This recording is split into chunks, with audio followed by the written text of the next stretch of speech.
Hola a todas las personas que nos ven en este canal. Vamos a darle continuación a la lectura de este libro, El 12º Planeta, escrito por Zecharia Sitchin. Dice: Zecharia Sitchin murió ya en el 2010. Se educó en Palestina, donde adquirió un profundo conocimiento del hebreo moderno y del hebreo antiguo. El hebreo clásico en el que están escritos los libros del Antiguo Testamento en la Biblia. También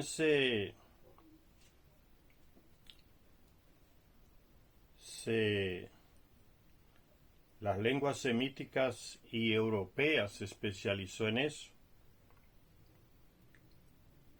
En la arqueología y la historia del Oriente Próximo, todo lo que es esa región de Babilonia, Mesopotamia. Dice que estudió en la Escuela de Economía, Política y Ciencia de Londres. También se formó en la Universidad de Londres, una licenciatura especializada en Historia Económica. Y durante años fue periodista en Israel y en Estados Unidos. Recorrió prácticamente todos los continentes, verificando los conocimientos que adquirió leyendo las tablillas sumerias. Esta es una tablilla. Eran de los pocos personajes que sabían descifrar, interpretar y leer las tablillas en el lenguaje sumerio. Zecharia Sitchin, más de 30 años de su vida dedicados a estos estudios sobre las tablillas sumerias, su contenido. En la última parte del libro que leemos, veíamos que Zecharia Sitchin hablaba de el oro, cómo llegaba el oro al reino del rey Salomón en Palestina.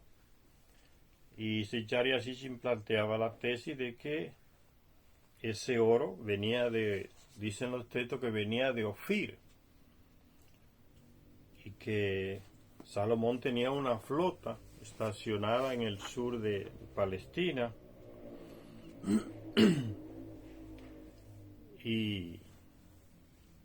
y que esa flota llegaba al centro sur de África o sur de África a recorrer ese oro, pero que había otra flota de barcos ahora pertenecientes al colega de Salomón, que era el rey de Tiro, una ciudad del actual Líbano, y que esa flota le daba la vuelta al continente, salía desde el Líbano, de ahí, desde Tiro, y seguía por el Mediterráneo y llegaba al estrecho de Gibraltar, ahí en España, entre España y Marruecos, y continuaba avanzando alrededor de todo el continente africano y llegaba al mismo lugar que la flota de Salomón. Aquí está. Son dos rutas. Una viene desde Palestina hasta aquí y otra viene saliendo del Mediterráneo a darle la vuelta al continente. Aquí está la de Salomón, que viene de Palestina, y la otra del Tarsis del Líbano, que le da la vuelta al continente y llega otra vez al mismo lugar. Y el lugar parece que era aquí, en lo que hoy es Mozambique. Parece que ahí estaba Ofir, la región de Ofir, donde se extraían grandes cantidades de oro. Y que parece ser que esa era la misma vena de oro que exploraron los Anunnaki en miles y miles de años antes. Esas reservas de oro ahí en el centro-sur de África, administradas por Enki en el Apsu, es esa región del centro-sur de África. Entonces sigue diciendo: la mayoría de los estudiosos sitúan a Tarsis al oeste del Mediterráneo, o sea, yendo desde Palestina hacia ese estrecho de Gibraltar. en España, o cerca del actual estrecho de Gibraltar. Este habría sido un lugar idóneo desde el cual embarcarse en un viaje alrededor del continente africano. Algunos creen que el nombre de Tarsis significa fundición. Muchos eruditos bíblicos han sugerido que habría que buscar Ofir, esa región de donde se traía el oro, Ofir, en la actual Rodesia, que es lo que hoy se llama Rodesia, era porque era una posesión de Inglaterra, le puso Rodesia, pero el nombre actual de Rodesia es Mozambique, en el centro sur de África. Mozambique hoy ya no se llama Rodesia. Rodesia era el nombre que le pusieron los ingleses. Dice, habría que buscar a esa región de Ofir ahí en Rodesia, en Mozambique, o en Zimbabue, más bien Zimbabue era llamada Rodesia, Zimbabue. Cuando se independizó de Inglaterra, tomó el nombre de Zimbabue, la antigua Rodesia. Un escritor llamado de apellido Herman escribió una obra titulada Pueblos, Mares y Barcos.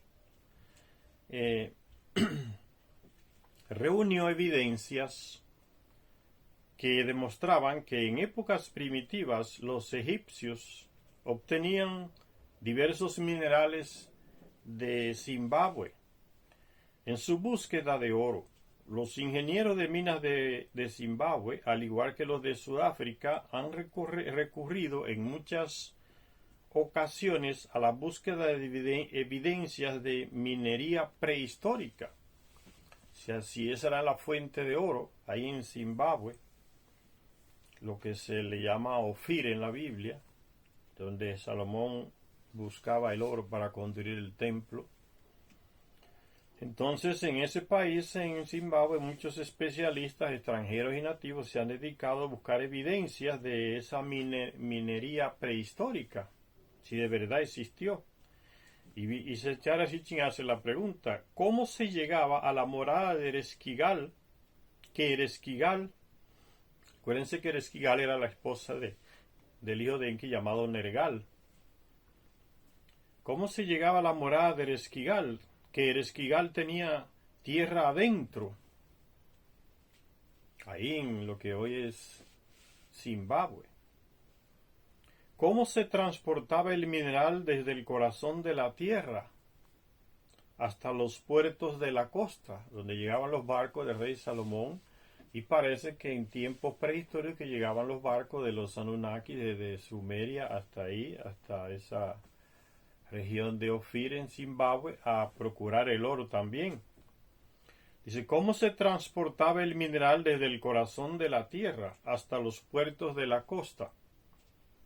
Conociendo la querencia de los Nefilim o Anunnakis por la navegación fluvial, navegación por los ríos, no debería de sorprendernos que encontraran un río grande y navegable en el mundo inferior, en esa región sur de África. El relato de Enlil y Ninlil nos dice que Enlil fue enviado al exilio. Ninlil se convirtió en esposa de Enlil. Él la estupró primero y fue condenado al exilio. Fue enviado a esta región de por acá, el mundo inferior, el sur de África. Y después ella lo aceptó como esposo. Entonces fue perdonado. Y se le puso el nombre de Sut, se le cambió el nombre a Ninlil. Se convirtió en la esposa de Enlil, la dama del comando. Dice, el relato de Enlil y Ninlil nos dice que Enlil fue enviado al exilio en el mundo inferior, y dice también que cuando llegó allí fue transportado en un barco por un ancho río. En un texto babilonio que trata de los orígenes y el destino de la humanidad, se nombra al río del mundo inferior como río Abur, el río de los peces y los pájaros. Y algunos textos sumerios apodan al país de Ereshkigal como el país pradera de Abur. Parece que los dominios del Esquigal quedaban por ahí, por donde hoy es actualmente Zimbabue. Se traía mucho oro y se enviaba a la costa para que los barcos lo recogieran. Se enviaba a través de un gran río, el río Abur. Dice Zecharia Sitchin, de los 4 grandes ríos de África, de los 4 o 5 ríos existen, de los 4 grandes ríos de África, uno, el Nilo, fluye hacia el norte hasta el Mediterráneo.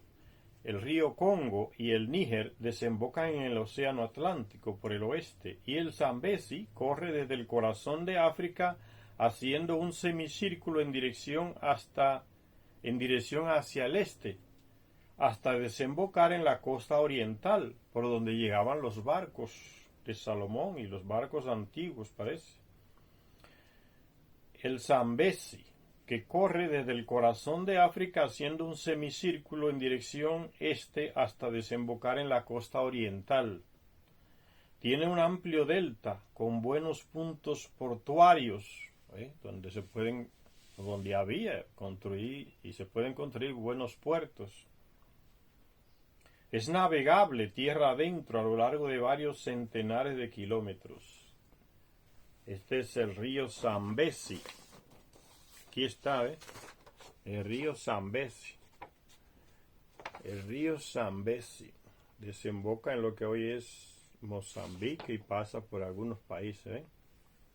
Nace por aquí y viene, es navegable. Río Zambezi desemboca aquí en el Índico. Viene desde el interior.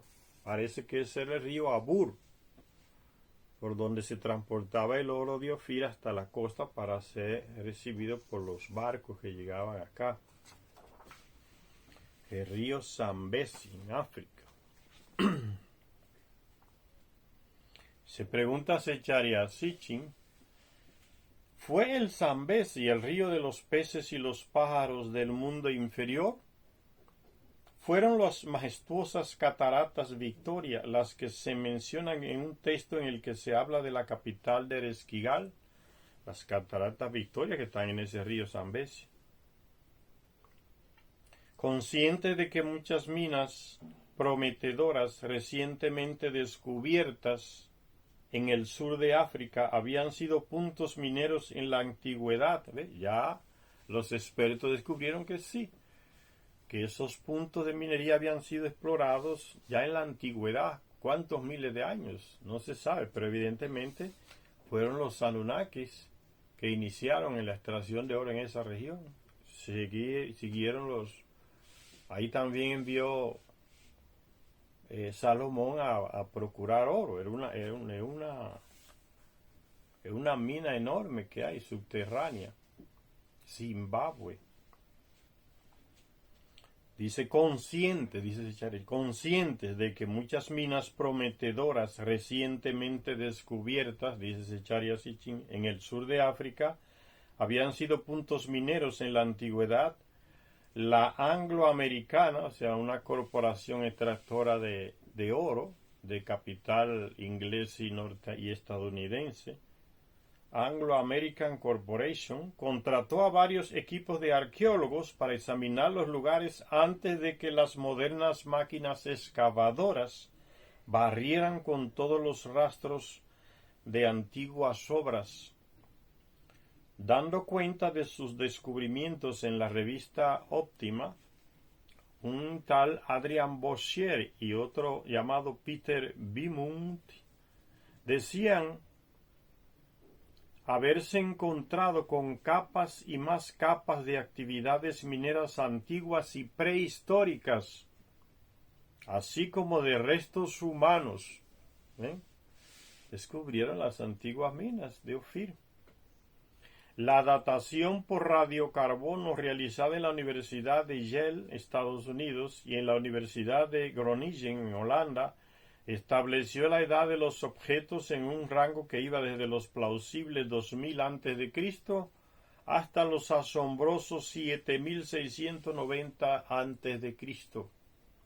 Ya se exploraban esas minas y se encontraron los rastros, herramientas y hasta cadáveres humanos.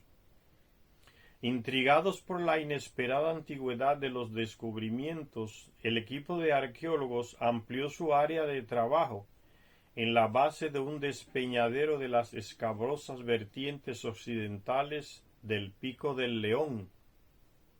Una losa de 5 toneladas de hematites bloqueaba el acceso a una caverna. ¿Quién colocó esa losa de 5 toneladas? Mover una roca de 5 toneladas para tapar una caverna donde había una mina antigua. ¿Quién tenía la tecnología para hacer eso?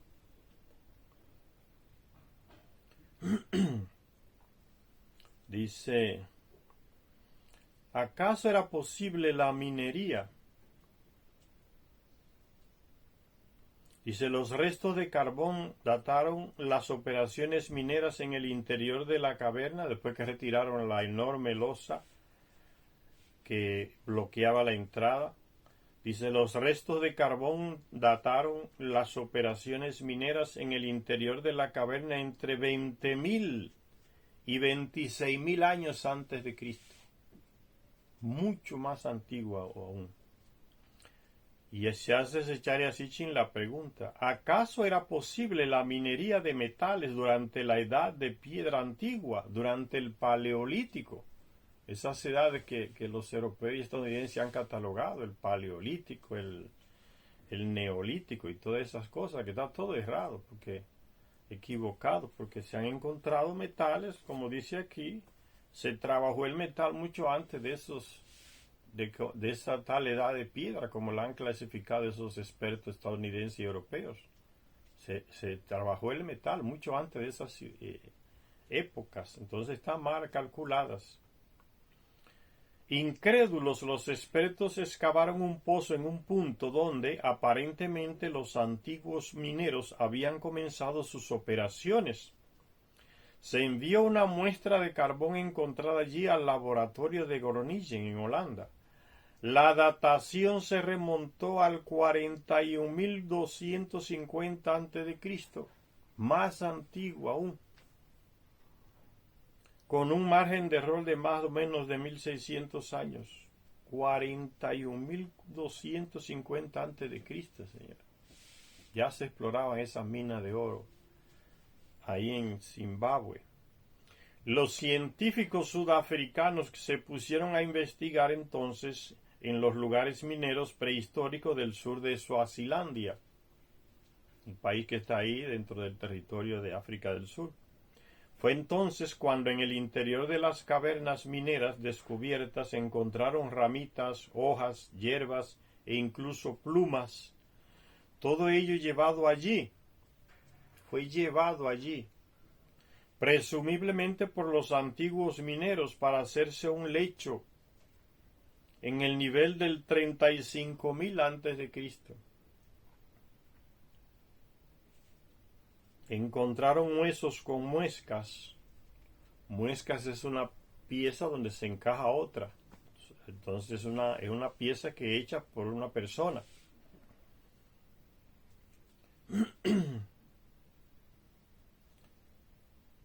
Se encontraron huesos con muescas, lo cual indica la habilidad del hombre para contar en un período tan remoto.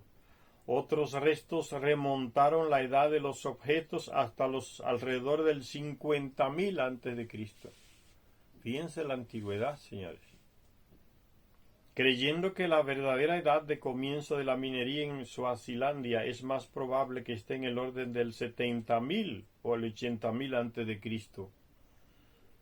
Los dos científicos mencionados anteriormente sugirieron que el sur de África bien pudo estar a la vanguardia de la invención y la innovación tecnológica durante gran parte del período posterior al 100.000 a.C. Señor, está hablando evidentemente por estas fechas del trabajo que hacían los Anunnakis con el hombre primitivo, el trabajador primitivo en esas minas. Y que primero lo comenzaron los mismos Anunnaki, era que se mataban trabajando, y se fue creado entonces el trabajador primitivo para sustituirlos en este agotador trabajo seres humanos creados genéticamente por Enki, su hermana y su hijo, para sustituir el trabajo fuerte de extracción de oro en estas minas profundas aquí de Zimbabue, toda esa región sur de África, el Apsu, que administraba Enki. Un ser humano, dice el trabajador primitivo, que no se quejaba, no reclamaba del dolor, de que estaba derrengado por tanto tiempo doblado, extrayendo oro debajo de la tierra, no reclamaba de nada, era como un autómata. Ese fue el trabajador primitivo y con seguridad muchos murieron en esas cavernas. Dice que se encontraron cadáveres humanos. Miren a qué edad, 100.000 antes de Cristo. Eran los Anunnaki que estaban ahí, no era la gente del rey Salomón. Comentando los descubrimientos del Dr. Kenneth Oakley, el Dr. Kenneth Oakley, antiguo antropólogo, jefe del Museo de Historia Natural de Londres, Inglaterra, le dio una trascendencia diferente a los descubrimientos.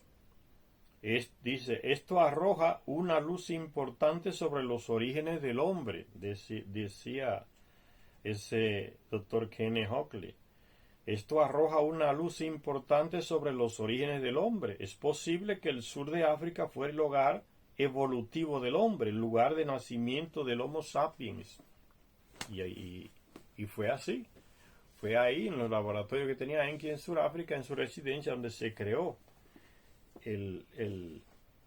genéticamente primero el trabajador primitivo y después el Homo sapiens, que fue una mezcla del ADN del mismo Enki con dos mujeres de esas trabajadoras primitivas, y salió entonces el Homo sapiens, el hombre que piensa, no aquel antiguo que solamente sabía extraer oro y trabajar como un animal y andaba desnudo, no se quejaba de nada. Con el semen de Enki, en una de esas hembras trabajadoras primitivas, entonces nace el Adamu, que es el primer ser humano inteligente. Ese es el origen de nuestra civilización actual, porque antes de él existían otras civilizaciones en el planeta, antes de que llegaran los Anunnaki.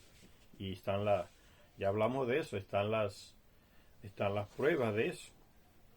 Entonces, esta civilización a la que pertenecemos nosotros, del Homo sapiens, comenzó ahí con Adapa, el primer ser civilizado, que fue tomado como un modelo para reproducir. Él y su hermana fueron tomados como modelo para reproducir, y se produjeron millones y millones, se extendió esa raza por el planeta. El Homo sapiens, el primer hombre civilizado.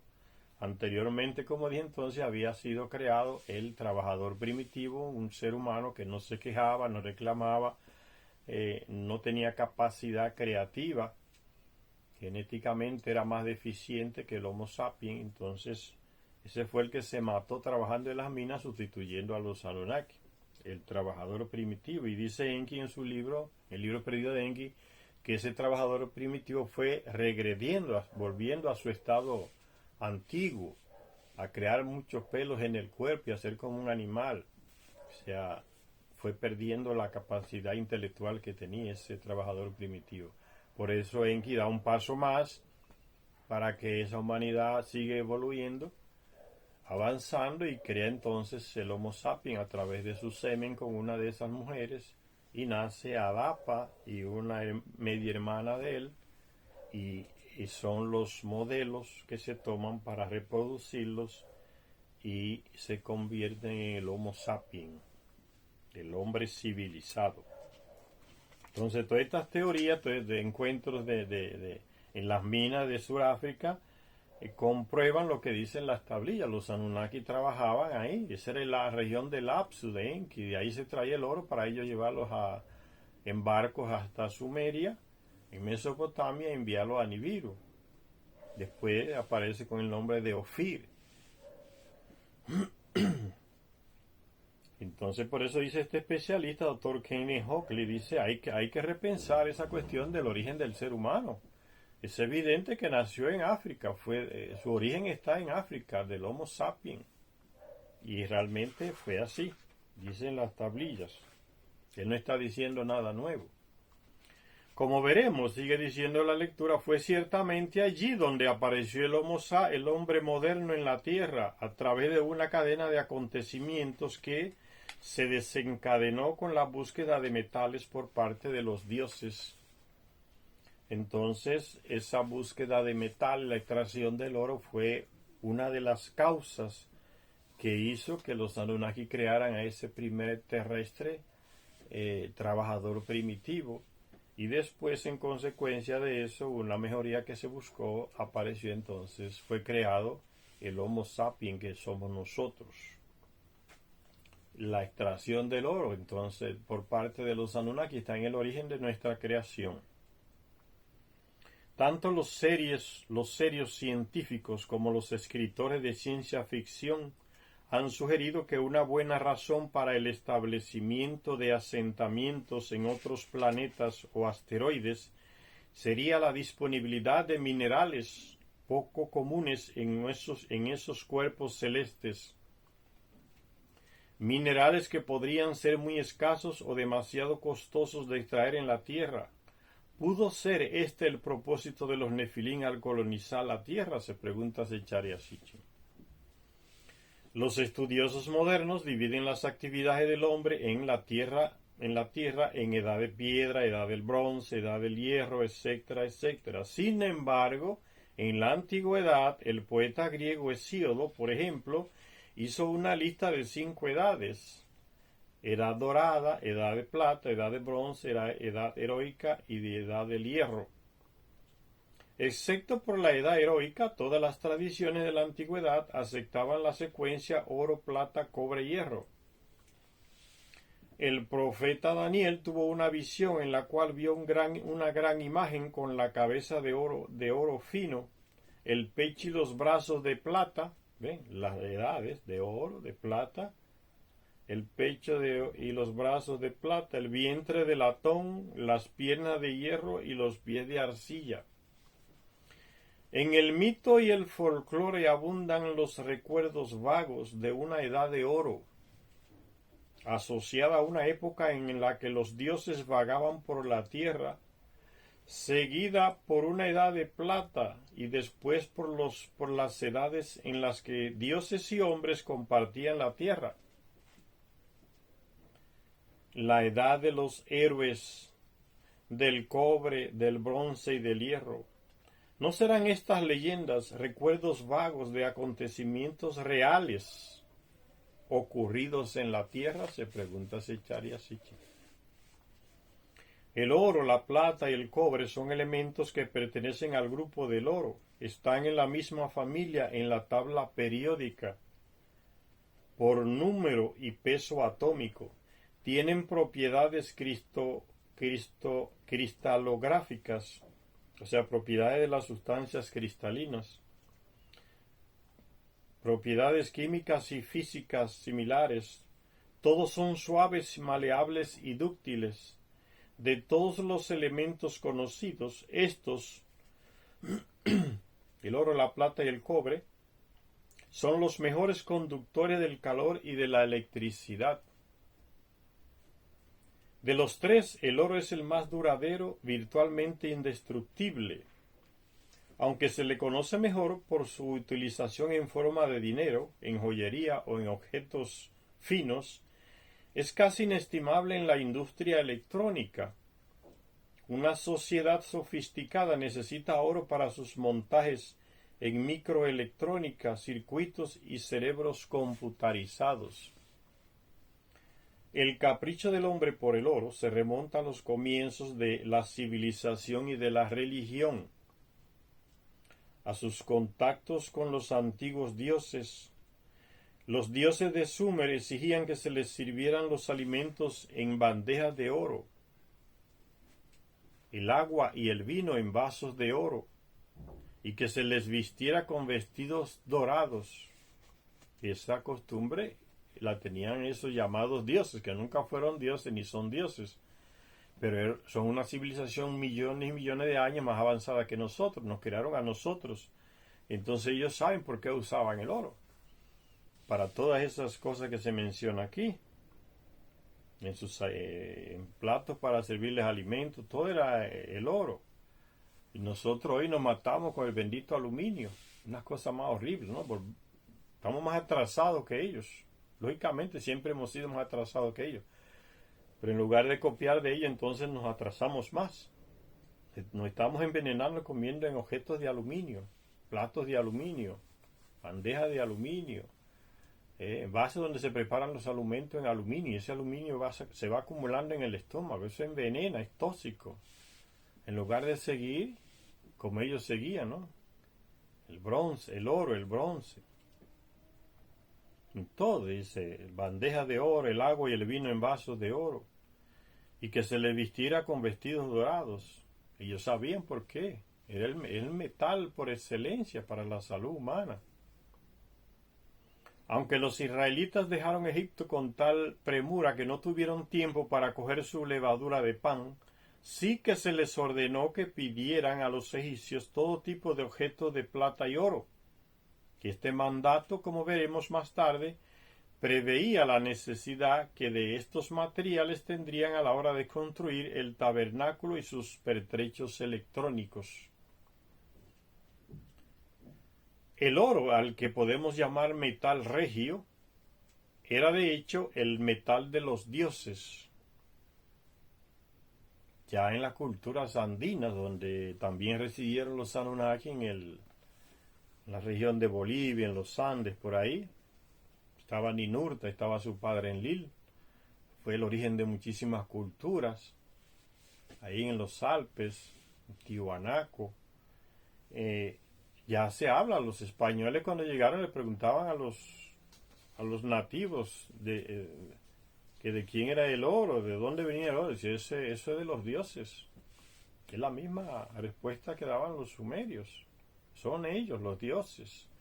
Lo que la tapada de cabeza de los europeos era la misma, ¿no? No entendían que eso de dioses, asociaban dioses con el dios de ellos, como una entidad espiritual, no sé qué, y no entendían nada cuando los nativos decían son de los dioses. ¿Qué iban a imaginar esos españoles que eran personas de otro planeta que andaban en naves en todo el planeta, que explotaban esas minas en los Andes, que no le pasaba eso ni por la mente? Dice, el oro, al que podemos llamar metal regio, era de hecho el metal de los dioses.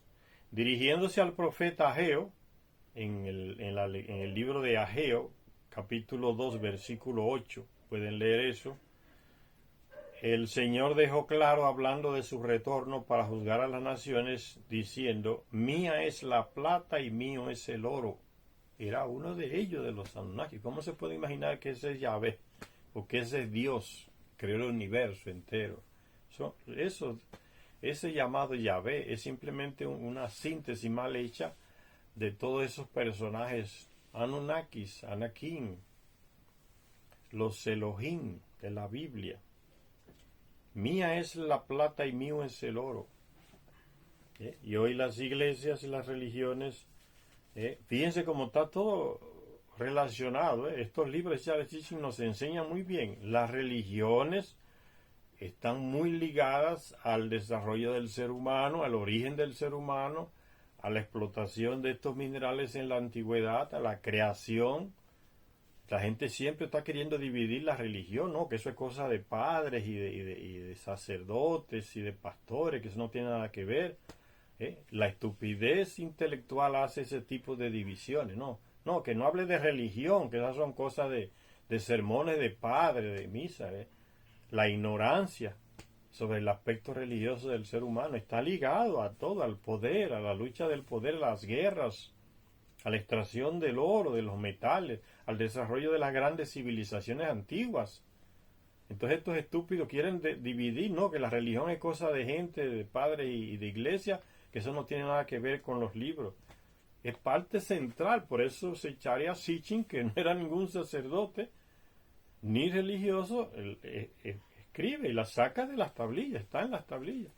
La unión profunda entre la religión, la astronomía, la matemática, la creación del ser humano, la civilización nuestra, aquí en la tierra en la que formamos parte, las guerras antiguas, está todo mezclado. ¿Cómo es que hay gente tan burro que quiere separar la religión de estas cosas? Y por la ignorancia, no leen. Esto lo dice en el libro de Ageo, en el Antiguo Testamento, capítulo 2 del 8. Dice Dios, el oro y la plata son míos. Es uno de ellos que está hablando. No es el tal Yahvé. Eso es el monoteísmo que se metió en la Biblia a través de los judíos y del cristianismo, manipulando los textos antiguos y colocando a Yahvé como si fuera el único Dios. Se metió el bendito monoteísmo, entonces todo es Yahvé. Pero los textos antiguos están ahí. Cuando es Yahvé, hay que entender que son muchos, varios de ellos los Anunnaki. Mío es el oro, mía es la plata. Si es Dios universal que creó el universo, ¿para qué le va a decir a Ageo que el oro y la plata es de él? Dice, las evidencias sugieren que el capricho del hombre por estos metales tiene sus raíces en la gran necesidad de oro que tenían los Nefilim, los dioses. Estos, según parece, vinieron a la tierra a por oro y sus metales asociados. Ya en el libro perdido de Enki vemos que, como dijo el mismo Enki, que vino desde su planeta Nibiru, 12º, que en Nibiru hay oro, pero no es muy escaso. Por eso necesitaban procurar oro en otro lugar, que ellos sabían que estaba aquí en el planeta Tierra, que había abundancia extrema de oro, para poder tapar el agujero que se abrió en la atmósfera de Nibiru y que podía acabar con toda la vida en el planeta. Era una cuestión de vida o muerte, y que se convirtió en una cuestión de geopolítica ya en Nibiru. El rey de Nibiru, un rey para todo el planeta tienen ellos, que no solucionaba el problema del agujero en la atmósfera, era destituido, y hasta se le daban golpes de estados violentos, algunos. Entonces era una cuestión de geopolítica. La búsqueda del oro. Por eso vinieron aquí, porque sabían que aquí había abundancia de oro. Dice, los Nefilim, Anakim o Anunnaki, según parece, vinieron a la tierra por el oro y sus metales asociados. También puede que vinieran en busca de otros metales poco comunes, como el platino, abundante en el sur de África, que potencia las pilas de combustible de una forma extraordinaria. Y tampoco se puede descartar la posibilidad de que vinieran a la Tierra en busca de fuentes de minerales radioactivos, como el uranio o el cobalto, que ya se menciona en un texto, dice las piedras Ofir, de donde venían las piedras azules que hacen enfermar a las personas. Se dice en un texto de una tablilla hablando de Ofir, el lugar de donde se traía el oro ahí en Zimbabue. Ofir. El cobalto y el uranio, las piedras azules, cobalto y uranio, las piedras azules que hacen enfermar, se mencionan en los textos, porque son radiactivas, tienen radiación, pueden producir cáncer mortal en las personas. Las piedras azules que hacen enfermar del mundo inferior, o sea, en esa región de África, en Zimbabue, actual Zimbabue, existen esos metales radioactivos, piedras azules que hacen enfermar del mundo inferior, de las que se hace mención en algunos textos antiguos. En muchas representaciones se ve a Ea o Enki como dios de la minería. Él era administrador de toda esa región del Apsu, donde estaban esas minas de oro, y están todavía. Se le ve a Enki como el dios de la minería, emitiendo tan poderosos rayos al salir de una mina que los dioses que le asisten tienen que usar pantallas protectoras. En todas estas representaciones se muestra a Ea sosteniendo una sierra de roca de minero. O sea, salió desde la mina donde había cobalto y uranio, y los que lo esperaban fuera de la mina tenían que usar protectores para no contaminarse con la radioactividad. Que esta imagen se está refiriéndose a Charya Sitchin, ¿ven? Aquí está Enki saliendo y los otros son Anunnakis por el sombrero con cuernos se sabe que son de Anunnaki. Entonces hay Anunnaki con una especie de protección para no tomar contacto directo con Enki que sale de una mina, donde hay esas piedras radiactivas. No es nada extraño, señores. Ustedes van hoy a un hospital a hacerse una radiografía del pecho y se usan rayos X. Entonces, si es del pecho, le tapan la cara a usted con un material protector para que los rayos no le afecten en la cara. Y puede crear problema. Entonces, solo se deja abierta la parte del pecho donde se va a enfocar el rayo X para hacer la placa ahí en los hospitales. Entonces eso se sigue usando, esa protección como aparece en esa foto antigua se sigue usando el día de hoy. Entonces sigue diciendo el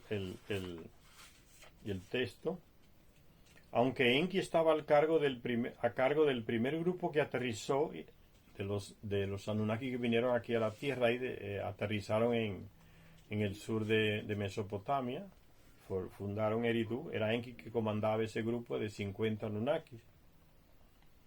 Dice, aunque Enki estaba al cargo del primer grupo que aterrizó y del desarrollo del Apsu, esa región ahí en África del Sur, los méritos de lo conseguido, como en el caso de cualquier general, no se le deben atribuir solo a él. Los que realmente hicieron el trabajo día a día fueron los miembros de menor grado del grupo que aterrizó, o sea, los Anunnaki, los que se quedaron aquí en el planeta Tierra trabajando. Y es igual lo que pasa hoy, señores. Sechara Sitchin nos está haciendo una advertencia que se sigue cometiendo ese error de hoy. ¿Quién construyó el puente de tal lugar, tal país? Ah, el presidente tal, dice la gente inmediatamente, responde. No fue así. Quien construyó el puente fueron los miles de trabajadores anónimos que se mataron, algunos hasta murieron haciendo esa construcción. Los arquitectos, los ingenieros, los geólogos que excavaron toda esa estructura, esa base de ese puente. El presidente liberó los fondos, el dinero para que se construyera, o dio la orden para que se construyera, pero no se le cometemos esos errores, ¿no? ¿Quién construyó el puente tal? El presidente tal.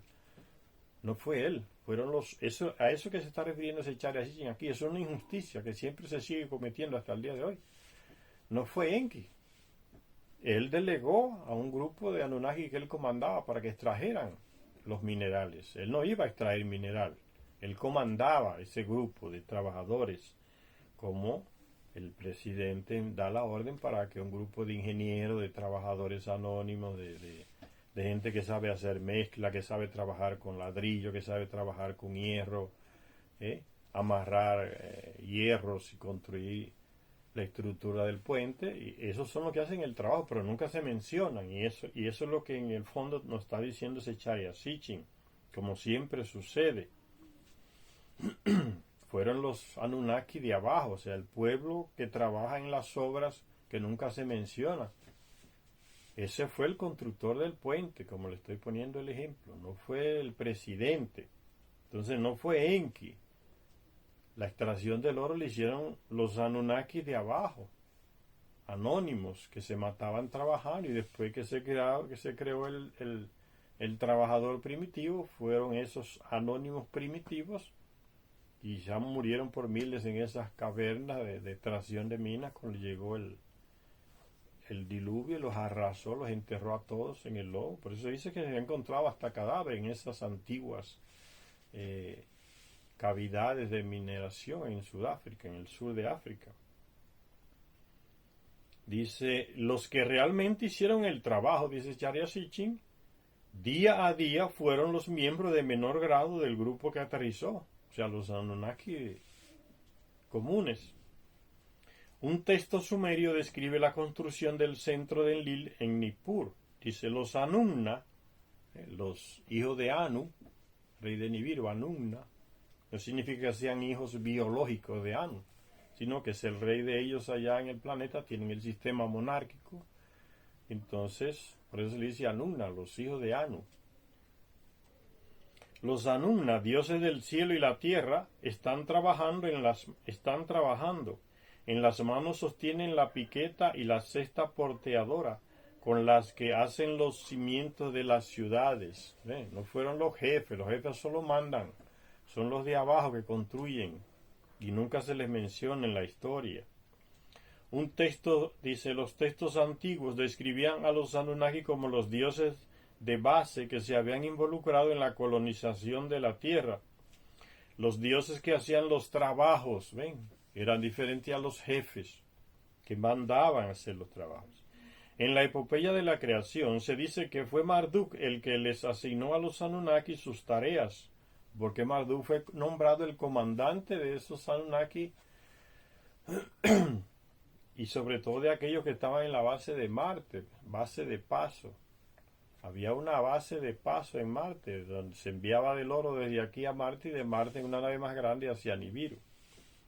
Y Marduk dice a Marduk que se le asignó a los Anunnaki sus tareas. Podemos suponer sin riesgo a equivocarnos, dice Secharia Sitchin, que en el original sumerio se cita a Enlil como al dios que comandó a estos astronautas. Dice el texto: asignados a Anu para seguir sus instrucciones, 300 en los cielos estacionó como guardia. Los 300 Anunnaki o gente de Nibiru que estaba en Marte, a eso se le llamó Iyiji. Y a los otros 600 que se quedaron aquí en la Tierra trabajando en las minas y en las ciudades se le llamaba Anunnaki. Eran las mismas personas de Nibiru, dividido en dos grupos. Y Anu, el rey de Nibiru, le dio un nombre a los que se quedaban en Marte, se le llamará Iyiji, los que vigilan, los vigilantes, están allá arriba vigilando. Y los que están aquí en la Tierra vamos a llamarles Anunnaki. Dice el texto antiguo: asignados a Anu para seguir sus instrucciones, 300 en los cielos estacionó como guardia en la base de paso en Marte y alrededor del planeta los caminos de la tierra para definir desde el cielo, y sobre la tierra a 600 hizo residir, a eso se le llamó Anunnaki. Después de ordenarles a todos sus instrucciones, a los Anunnaki del cielo y de la tierra, él les asignó sus tareas. Los textos revelan 300 de ellos, de los Anunnaki del cielo o Iyiji, eran ciertamente astronautas que permanecían a bordo de las naves espaciales sin llegar a aterrizar en la Tierra. Por eso se dicen los vigilantes, vigilaban desde arriba, alrededor de la Tierra, en sus naves espaciales. Estas naves espaciales lanzaban y recibían las lanzaderas hacia y desde la Tierra. Como jefe de las águilas, o sea, los astronautas, Shamash, que era el comandante en jefe del espaciopuerto donde residían los astronautas y donde estaban las naves, o sea, las águilas. Por eso se les representaba antiguamente a los astronautas como con traje de águila, como unas águilas, porque se elevaban como las águilas al espacio. Son simplemente representaciones. Y las águilas también eran llamadas las naves que salían, se elevaban hacia el cielo, hacia el espacio. Dice: el jefe de las águilas, Shamash, Shamash, era bienvenido como un invitado heroico a bordo de la poderosa gran cámara en el cielo de los Iyiji. Los que moraban en las naves que orbitaban la Tierra recibían al comandante en jefe de las naves espaciales como un héroe allá en esas naves. A Shamash, el jefe de las águilas. En un himno a Shamash se describe cómo veían los Iyiji a Shamash mientras éste se aproximaba en su lanzadera hacia las naves que estaban alrededor del planeta, orbitando, o también hacia los que residían allá en Marte, en la estación de paso.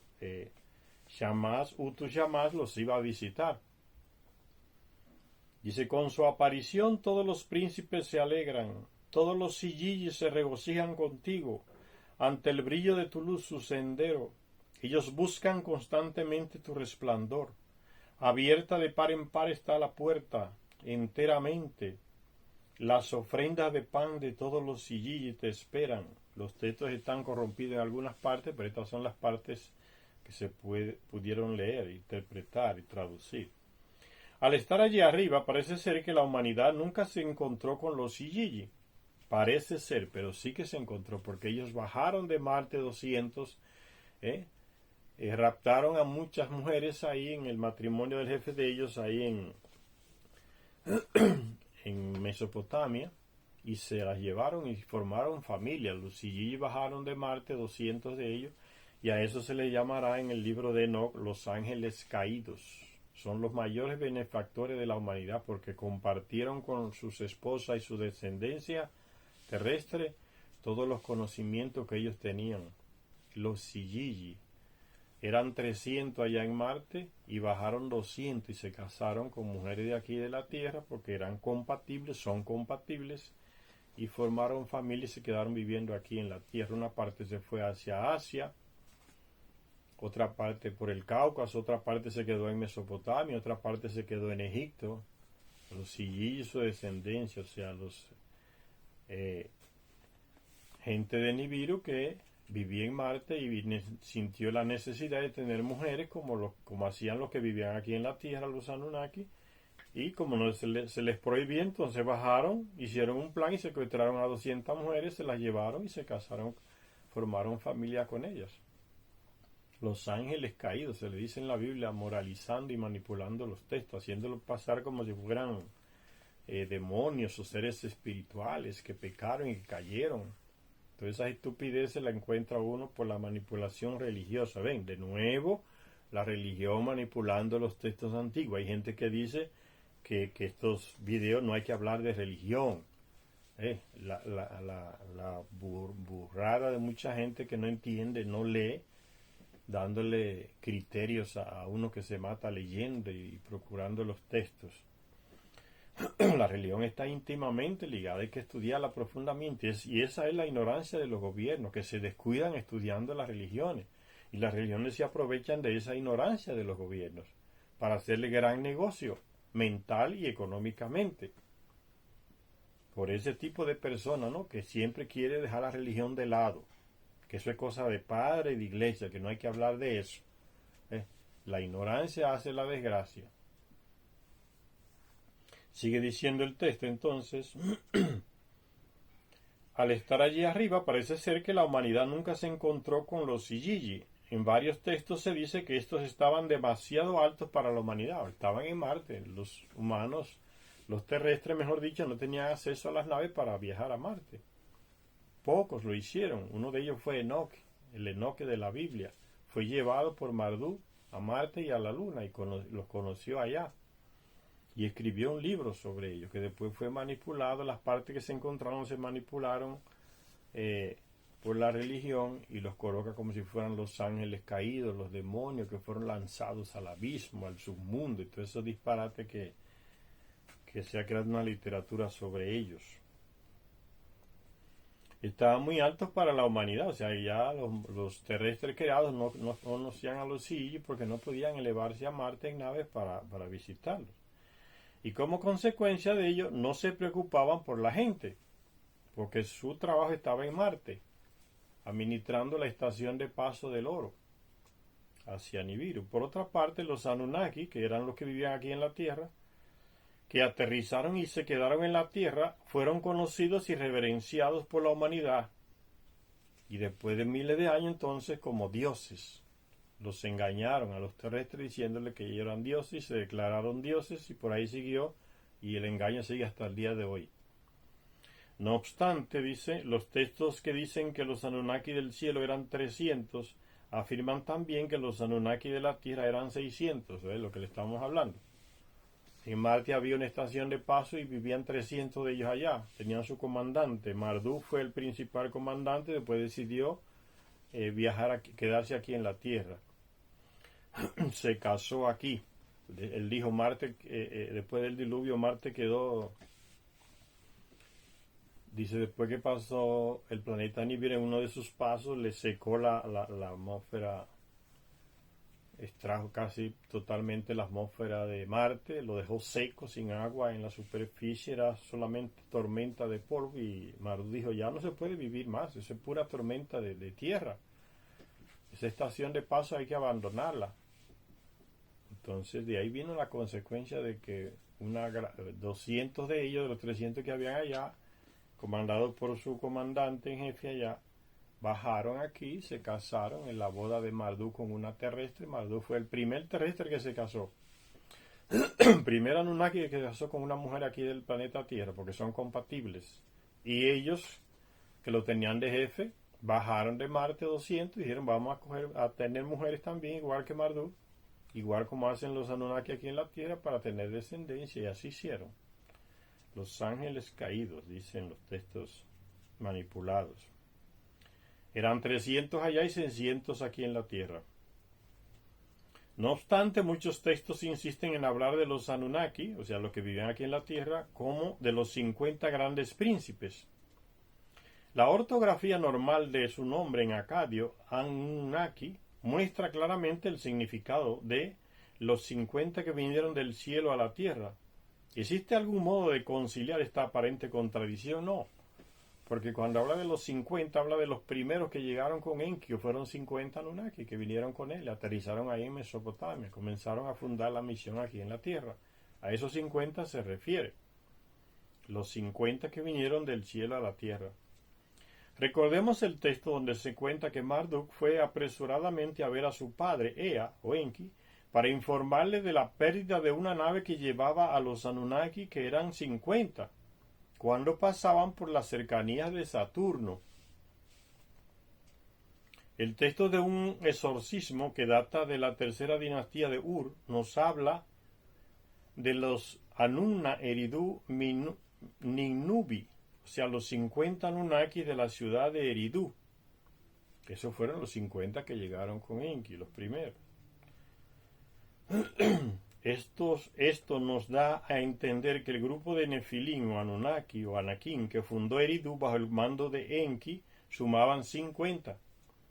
¿No sería pues 50 el número de Nefilim o Anakin o Anunnaki que llegaba en cada grupo de aterrizaje? Resulta, según creemos, bastante concebible, dice Zecharia Sitchin, que los Nefilim llegaran a la Tierra en grupos de 50. A medida que las visitas a la Tierra se hicieran regulares, coincidiendo con las oportunas épocas de lanzamiento desde el 12º planeta, irían llegando más Nefilim. En cada ocasión, algunos de los que habían llegado primero ascenderían en un módulo terrestre y se reunirían en la nave espacial para un viaje a casa. Pero con el tiempo iría aumentando el número de Nefilim que permanecía en la Tierra, y el número de astronautas del 12º planeta que se quedaba para colonizar la Tierra iría creciendo, desde el grupo inicial de 50 hasta los 600 que en la Tierra se establecieron.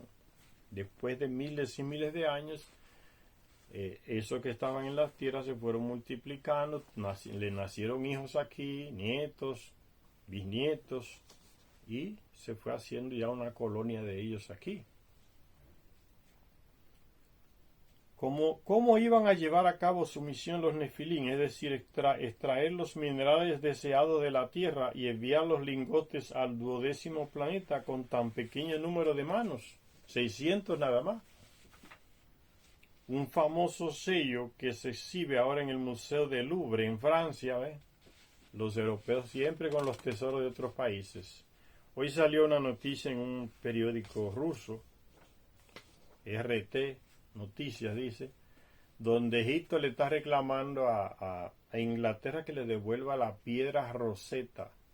¿Qué fue la piedra Rosetta? Fue una piedra que cuando Napoleón invadió Egipto, uno de los antropólogos de él encontró esa piedra y la descifró. Y descifrando esa piedra con escrituras que tenía varios tipos de escrituras antiguas, eso fue como la base para comenzar a descifrar las tablillas sumerias y otros escritos antiguos. La piedra Rosetta es como la base de las traducciones. Y cuando los ingleses vencieron a Napoleón, se llevaron la piedra Rosetta y está en el Museo de Londres. Y Egipto le anda reclamando a Inglaterra que le devuelva ese tesoro que es de ellos. Y como siempre, los que roban se niegan a devolverle los tesoros a los que son propietarios. Esa manía de los europeos de tener en sus museos, tesoros de otros países, saben que no son de ellos, pero no los devuelven. O sea, una mentalidad, una manía de robar y no devolver las cosas de los otros. Entonces en el Museo del Louvre, en Francia, está un famoso sello que muestra a ella con sus habituales aguas fluentes, que eran como su representación. El dios de las aguas fluentes le gustaba mucho trabajar el agua. Pero en este caso las aguas parecen manar o filtrarse a través de una serie de vasos de laboratorio. Esta antigua interpretación de la asociación de Ea con las aguas plantea la posibilidad de que los nefilín esperaran en un primer momento obtener sus minerales del mar. Y así fue. Enki se dedicó a buscar el oro en la tierra, en el agua, primero. Y después de miles de años vio que no era suficiente el oro que estaba en las aguas. Y ese fue uno de los motivos por los que fue sustituido. Él planteó entonces, bueno, entonces vamos a tener que buscar el oro, las venas de oro del planeta Tierra, vamos a tener que buscarla en la Tierra mismo, o sea, en las minas. Entonces, porque se enviaba el oro extraído de las aguas y era muy poco, no resultaba lo suficiente para aplicarlo y tapar el agujero que se abrió en la atmósfera de Nibiru. Entonces se envió a Enlil, que sustituye a Enki y organiza toda una estructura. Envía a Enki al sur de África a encargarse de la mineración del oro en las minas, que es el trabajo durísimo, y Enlil se quedó allá en Mesopotamia construyendo y administrando toda la misión. Pero primero Enki descubrió que el oro extraído del agua, de los océanos, no era suficiente. Dice, esta antigua interpretación de la asociación de Ea con las aguas plantea la posibilidad de que los nefilín esperaran, en un primer momento, obtener sus minerales del mar, como fue. Las aguas del océano contienen enormes cantidades de oro y otros minerales vitales, pero están tan diluidos que se necesitarían técnicas sumamente sofisticadas y baratas para justificar esta minería acuática. Se sabe también que los fondos marinos contienen inmensas cantidades de minerales en forma de nódulos del tamaño de ciruelas, solo disponibles si uno puede llegar hasta esas profundidades y recogerlos. Y eso hizo Enki. Tenía la tecnología, pero sacó muy poco oro para enviar. Y él mismo concluyó, no, este oro que traímos de la tierra no es suficiente, del agua no es suficiente, hay que buscarlo en otras fuentes. Esas otras fuentes fueron las minas y a él mismo se le encargó. Entonces vete, encárgate de estas minas en el sur de África y trae el oro, porque se está necesitando en Nibiru. Aquí en Mesopotamia nombraremos otro comandante, a Enlil. Los textos antiguos hablan repetidamente de un tipo de barco que utilizaban los dioses y al que llamaban Ilikpu Tebil, barco hundido. Eso es un submarino. Lo que llamaríamos ahora un submarino. Y ya hemos visto a los hombres pez que tenía asignado Ea. ¿Serán acaso evidencias de los esfuerzos por sumergirse en las profundidades del océano con el fin de extraer sus riquezas minerales? Los hombres pez eran los mismos astronautas Anunnaki con ropa especial para introducirse en el agua. No significa que eran peces. Al país de las minas, ya lo hemos dicho, se le llamó primero Arali, lugar de las aguas de las vetas brillantes de oro. Quizás significara una tierra donde el oro se pudiera cribar en los ríos, aunque también se podría referir a la obtención del oro en los mares. Arali, lugar de las aguas de las vetas brillantes. Si estos fueron los planes de los nefilín, parece ser que fracasaron, pues poco después de haber establecido sus primeros asentamientos, a esos pocos cientos de Anunnaki se les dio una tarea inesperada y mucho más ardua, la de bajar a las profundidades de la tierra de África y extraer los minerales necesarios de allí. Fueron enviados al mundo inferior, ¿ven? las profundidades del sur de África a trabajar en las minas. Y vino, esa fue la peor desgracia que le cayó a esos Anunnaki que vivían aquí, que lo mandaron a trabajar en las minas. Eso provocó la rebelión de ellos con el tiempo, no aguantaron, y esa rebelión dio origen, fue causa de que se creara el trabajador primitivo y después el ser civilizado que somos nosotros. Esa fue la tarea inmensa que se le dio, por eso dice, los dioses trabajaban primero. Cuando los dioses trabajaban, crearon el ser terrestre y pararon de trabajar. Y al parar de trabajar, cayeron en una dependencia de los trabajadores. Todo se lo hacían los terrestres, todo. Los Anunnaki era una vida de vagos. En sus grandes residencias, en llamados templos.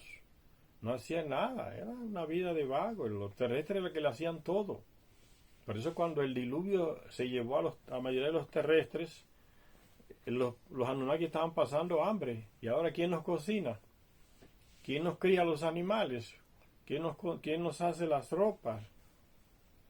Con las pieles de los animales. ¿Quién planta para nosotros? ¿Quién recoge los frutos de la tierra para nosotros? No sabían qué hacer. Por eso se alegraron cuando sobrevivió una parte de los terrestres de las inundaciones del diluvio. Sobrevivieron en los Andes una parte y la otra parte ahí en Mesopotamia, salvados en lo que se llamó el Arca de Noé, que era un submarino. Los descendientes de Noé se alegraron, los Anunnaki. Tenemos quien nos cocine y nos siga sirviendo. Dice, la de bajar el trabajo arduo que se le dio a esos Anunnaki, a esos pocos que residían aquí, bajar al mundo inferior, a las profundidades de la tierra de África y extraer los minerales necesarios de allí.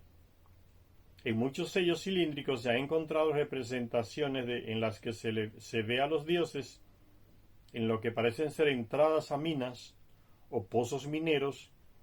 En una de esas representaciones se ve a Ea o Enki en un lugar donde Yibil, uno de sus hijos, está por encima del suelo y otro dios trabaja bajo el suelo, agachado, derrengado, trayendo el oro.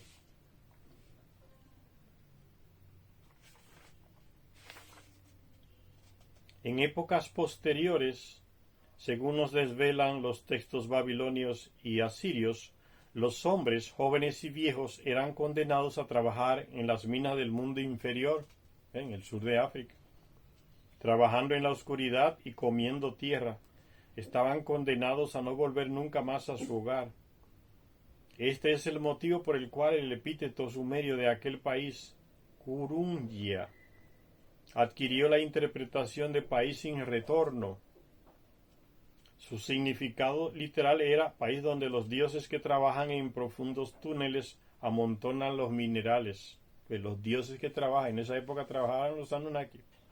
No se había creado el trabajador primitivo. Todas las fuentes antiguas atestiguan que el hombre no estaba aún en la tierra, en la época en la que los Nefilín se establecieron en ella, y al no haber humanidad, los pocos Anunnaki que había en el planeta tenían que trabajar en las minas. Inan o Ishtar, cuando bajó al mundo inferior, comentó que los atareados Anunnaki comían sus alimentos mezclados con barro y bebían agua enfangada. Un trabajo horrible, que después se lo dejaron a los terrestres. Con esta panorámica no nos costará comprender un texto épico titulado por el versículo con el que comienza, como era la costumbre, cuando los dioses, al igual que los hombres, tenían que trabajar. Así se titula el texto.